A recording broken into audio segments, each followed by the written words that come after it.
Hello! Magandang araw at welcome sa aking kusina. Ayan po ang ulam for today. Ang lahat po ng sangkap ay nandiyan na. Umpisa na po tayo. Magprito muna tayo ng luya sa mainit na mantika.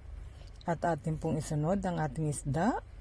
Prito lang po yan ng bahagya at hindi po tinatanggalan ng kaliskis. Pagkatapos po atin pong prituhin ang side to side at ang ganda nga po tumayo ang aking isda.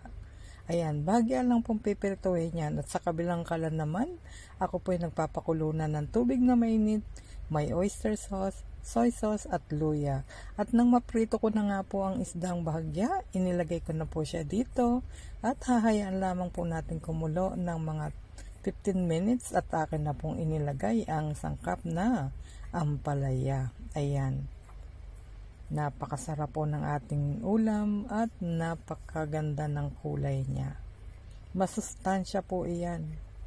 Saglit lamang po nang lulutuin yan ang ating ampalaya.